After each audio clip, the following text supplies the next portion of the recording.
नमस्कार, अस्सलामु अलैकुम। आप देख रहे हैं लाइव हिंदुस्तान पर वीडियो शो दीन दुनिया। मैं हूं इमरान खान। ईरान इसराइल पर जबरदस्त हावी रहा। 24 जून की सुबह तक जब प्रेसिडेंट ट्रंप कह रहे थे कि ईरान इसराइल में सीज फायर हो गया है, तब भी इसराइल के खिलाफ ईरान अपनी कसर पूरी कर रहा था।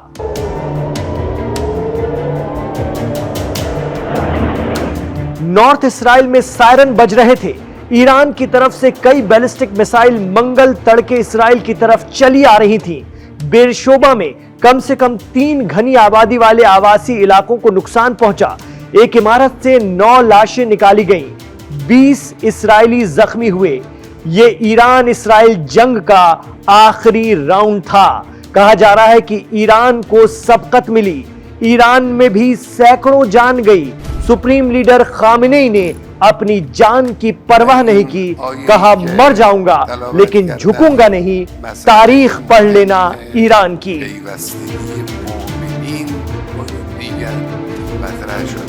उधर सोशल मीडिया पर चर्चा शुरू हो गई कि किबला अव्वल को अगर कोई आजाद करा सकता है तो वो सिर्फ और सिर्फ ईरान है। 12 दिनों में बहुत कुछ साबित हो गया। बहुत से परसेप्शन बदल गए। हम नहीं कहते, लेकिन सोशल मीडिया पर लोग इस बहसो मुबाहिसे का हिस्सा हैं। वो कह रहे हैं कि इमाम सैयद आयतुल्लाह अली खामनेई ने मुस्लिम उम्मा की बात ज़बानी ही नहीं की, बल्कि मसला फिलिस्तीन पर अकेले सबसे लड़कर दिखा दिया कि ईरान इस इशू को नहीं छोड़ेगा। Aim right, achieve big at KR Mangalam University. We provide you the platform to turn your dreams into reality at KR Mangalam University. कहा जाता है कि अमेरिका के इख्तिदार में आते ही प्रेसिडेंट ट्रंप ने ईरान को धमकाया कि इसराइल के खिलाफ मुकावमत या रेजिस्टेंस को मदद देना बंद कर दो और न्यूक्लियर एनरिचमेंट जीरो कर दो। लेकिन ईरान ने अमेरिका की इन दोनों बातों को सिरे से खारिज कर दिया। न सिर्फ खारिज किया, बल्कि इसी मुद्दे पर इसराइल के पहले हमले के बाद सिर्फ 12 घंटे में खुद को संभाला और फिर वो पलटवार किया कि दुनिया ने अपनी आंखों से देखा।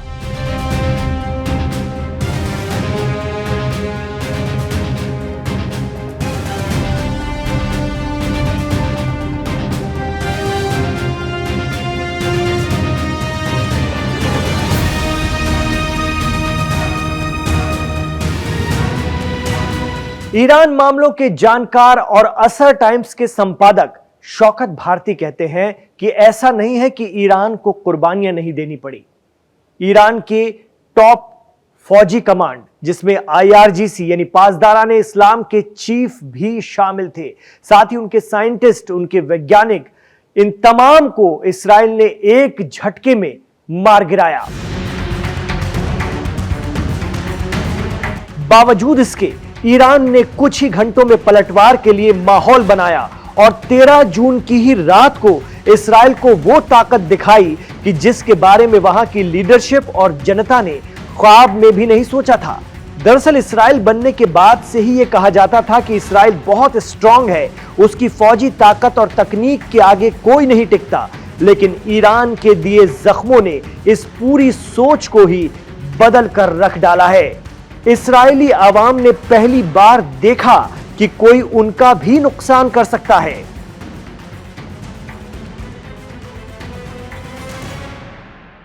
एक्सपर्ट कहते हैं कि पिछले 45 सालों से इमाम खामनेई मुस्लिम इत्तेहाद की बात करते रहे हैं, लेकिन बावजूद इसके प्रोपेगेंडा मशीनरी उन्हें हमेशा एक शिया लीडर के तौर पर ही दिखाती थी और मंजर आम पर लेकर आती थी।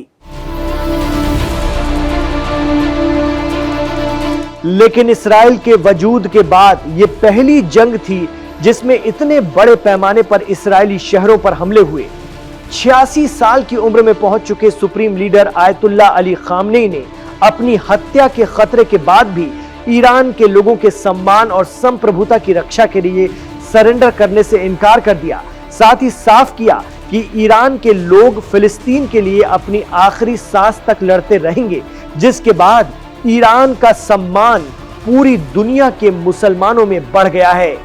अरब दुनिया अक्सर ये मजाक बनाती थी कि ईरान और इसराइल अंदर से मिले हुए हैं, लेकिन गजा पर खामोश रहने वाले और मिडिल ईस्ट में अमेरिकी एयरबेस पर ईरान के हमलों के बाद बवाल करने वाले अरब मुल्क भी उजागर हो गए हैं। ऐसी चर्चा मुस्लिम वर्ल्ड में हो रही है।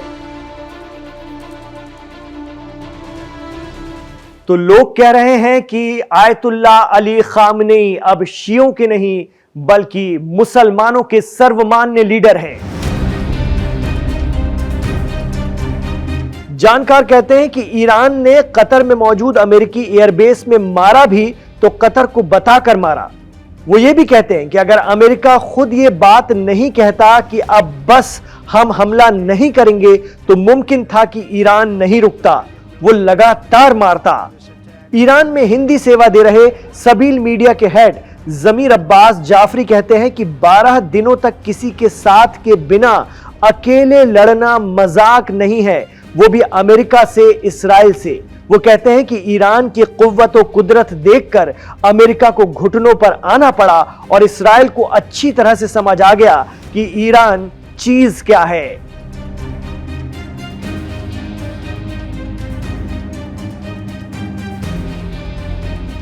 इन 12 दिनों में मुस्लिम दुनिया में भी यह चर्चा आम रही कि खामनेई जब कहते हैं कि सुन्नी हमारी जान है तो वो सिर्फ कहते नहीं बल्कि ईरान ने करके दिखा दिया।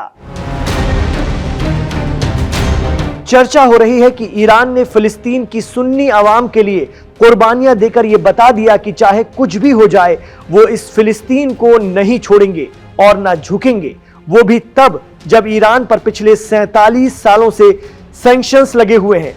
इतने टॉप लीडर मारे गए, आज खुद सुप्रीम लीडर आयतुल्लाह खामनेई की जान पर खतरा है। कहा जा रहा है कि ईरान के एक्शन और इमाम खामनेई के रुख ने अरब दुनिया में शिया सुन्नी की खाई को भी पाट दिया है।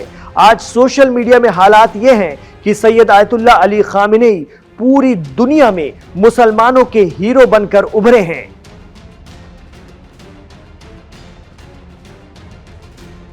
कहा जा रहा है कि इन 12 दिनों की जंग ने यह भी बता दिया, यह भी साफ कर दिया कि कौन किस तरफ खड़ा है, किसका मकसद क्या है और गजा और फिलिस्तीन के लिए आंसू बहाने वाले इन 12 दिनों में किस हद तक किसके साथ खड़े होकर आए, यह भी दुनिया ने देख लिया।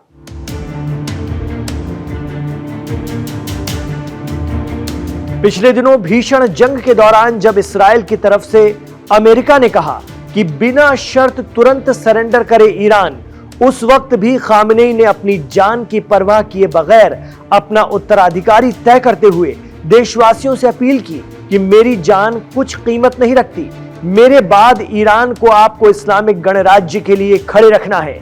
साथ ही अमेरिकी हमले का जवाब देने की कसम खाई थी। अमेरिका और इसराइल को जोरदार टक्कर देने के बाद अब शिया मुसलमानों के साथ साथ सुन्नी मुसलमानों में खामनेई का कद बढ़ गया है।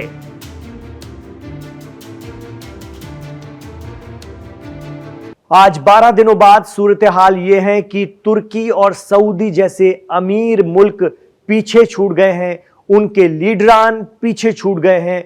मुस्लिम वर्ल्ड का नेता बनने का उनके लीडरान का ख्वाब भी ऐसा लगता है जैसे चकनाचूर हो गया है। सोशल मीडिया पर चर्चा है कि खामनेई मुस्लिम दुनिया के दिलों पर राज कर रहे हैं। एक्सपर्ट कहते हैं कि इतिहास लिखा जाएगा, सैकड़ों साल बाद भी लोग पढ़ेंगे कि एक बुजुर्ग लीडर ने अपने दम पर इसराइल की आक्रामकता से मुकाबला किया और अमेरिका को कड़ी टक्कर दी।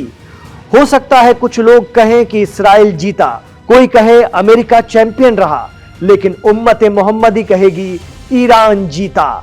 देख लो, पहला हमला इसराइल ने किया था और आखिरी हमला ईरान ने किया।